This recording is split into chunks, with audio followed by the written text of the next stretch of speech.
Okay. It is on, it is recording. Yay. So, let us talk about the Guns N' Roses tour. You just finished a Canadian leg. Yeah, I was in Canada. We had minus 20 wind chills, and I'm back in New Jersey now, and I'm looking out the window at about a foot of snow coming down, and I had just been hanging out with Mark Weiss over at Sebastian's gig, and I feel like I never fucking left. Covered in snow, Sebastian playing.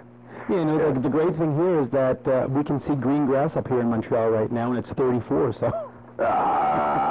you did it backwards this year. But how did the tour go? I mean, everybody was thinking, oh, it's going to be canceled, and to do riots, and blah, blah, blah, and then it went off without a hitch.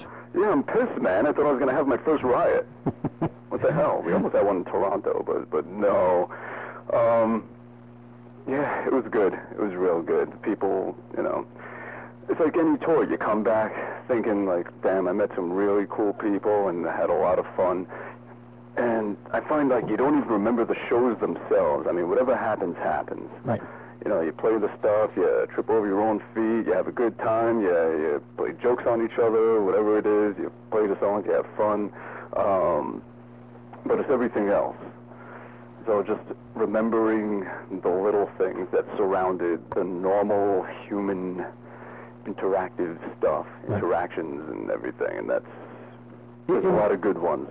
Is it nice to actually have done a Guns N' Roses tour and not have all that negative press that always comes out where people are just talking about you guys don't tour, when you do tour you don't show up on stage, and I mean, is it nice that it just went off and all the press was like, wow, they put on a great show, it sounded great, it looks great, you know?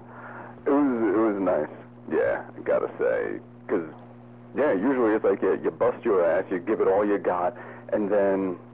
You pick up the paper the next day and it says, fuck Axl. Yeah. So, it's nice to... Yeah.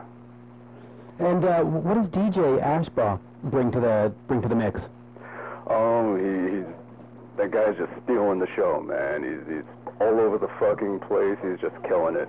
And it's good. I mean, I know how it is to come in to a band, replacing other dudes. You got a very skeptical world around you, and it's not always easy to step up sometimes. You can't give 100% because just all the pieces aren't in place for you to do that, and I'm glad that he was able to just jump in and kick everyone's ass and just, you know, put on a great show and give everything he's got. So it's good, you know. Does it bring a new energy to the band where there's enough motivation that people go, hey, we got to get this band on CD someday? I think so. I hope so. You hope so? I mean, I'd like to. Do you think that you'll head back into the studio soon?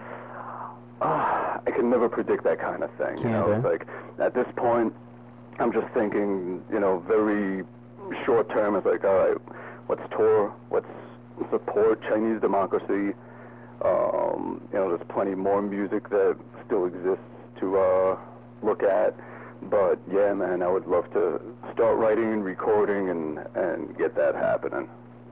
Now, until that happens, is 2010 done for you? No, you still got South America to go, and then we got South America and whatever is going to come after that, which at this point nothing is confirmed enough to announce, and it probably shouldn't be announced from me. Okay. So we're just kind of waiting for it to be definite, so that we, you know, I don't want to say things prematurely. If something changes, then it just screws up a bunch of people's plans. But maybe the people in Europe and Japan and Australia, the other markets that haven't been hit there, maybe they can start maybe getting somewhat excited that there's a possibility of something in the air. We did hit Japan in December. We just Osaka and Tokyo. Actually, that was pretty cool. Like, we did a couple of things on that run that were never done before. I mean, we did Taipei, we did Seoul, South Korea for the first time in the history of that band. We played the longest GNR show in its history ever in Tokyo. Almost 4 hours. Almost, yeah. It was like 3 hours, 37 minutes. And we did like 13 songs off Chinese and just a ton of jamming and just busting out whatever. It was really cool, man.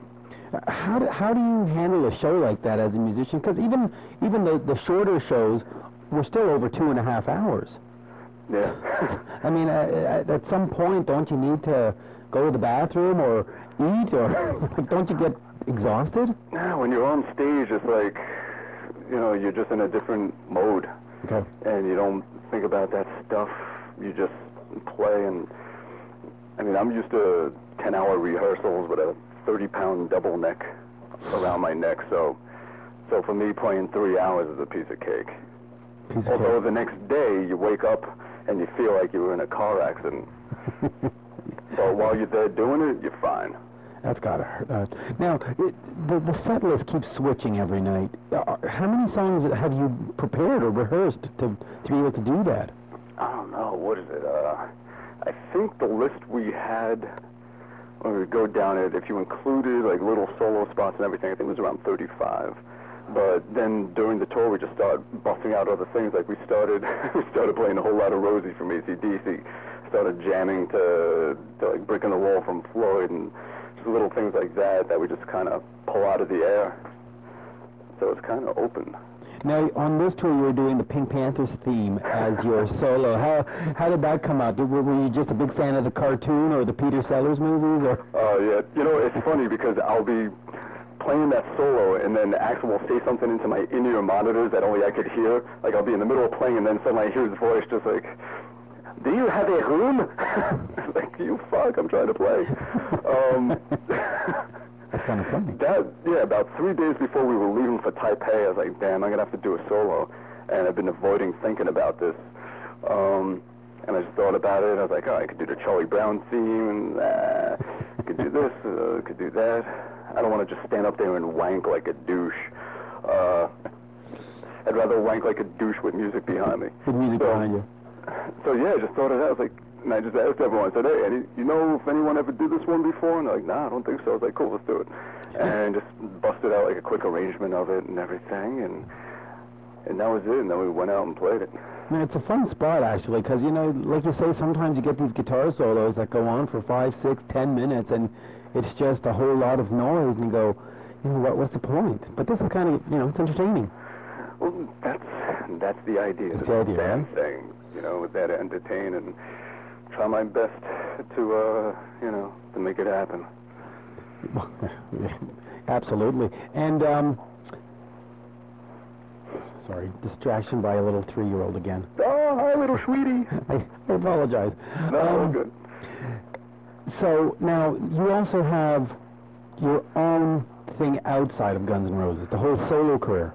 Yeah, I've been putting out albums since, I'm figuring like the early 90s, doing a lot of comp CDs for instrumental guitar stuff. But my first album came out around 94, 95. It's called The Adventures of Bumblefoot. And it was this, it was on Scrapple Records. Hence. And that's where it came from.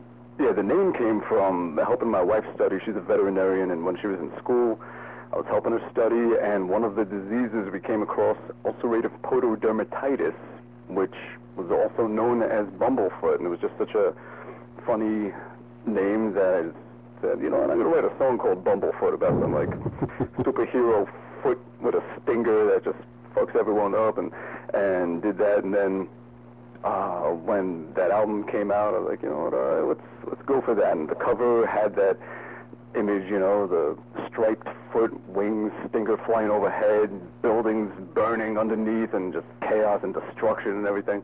It's called The Adventures of Bumblefoot, and every song was named after a different animal disease. Orf, Scrapey, Blue Tongue, Limberneck, just all the strangest animal diseases, names that I could find, and then tried to write a song that fit the vibe of that name. Strawberry Foot Rot. Ick.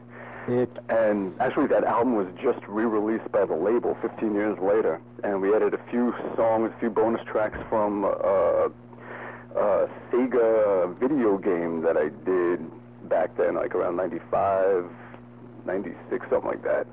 And we put a couple of those tracks from that video game on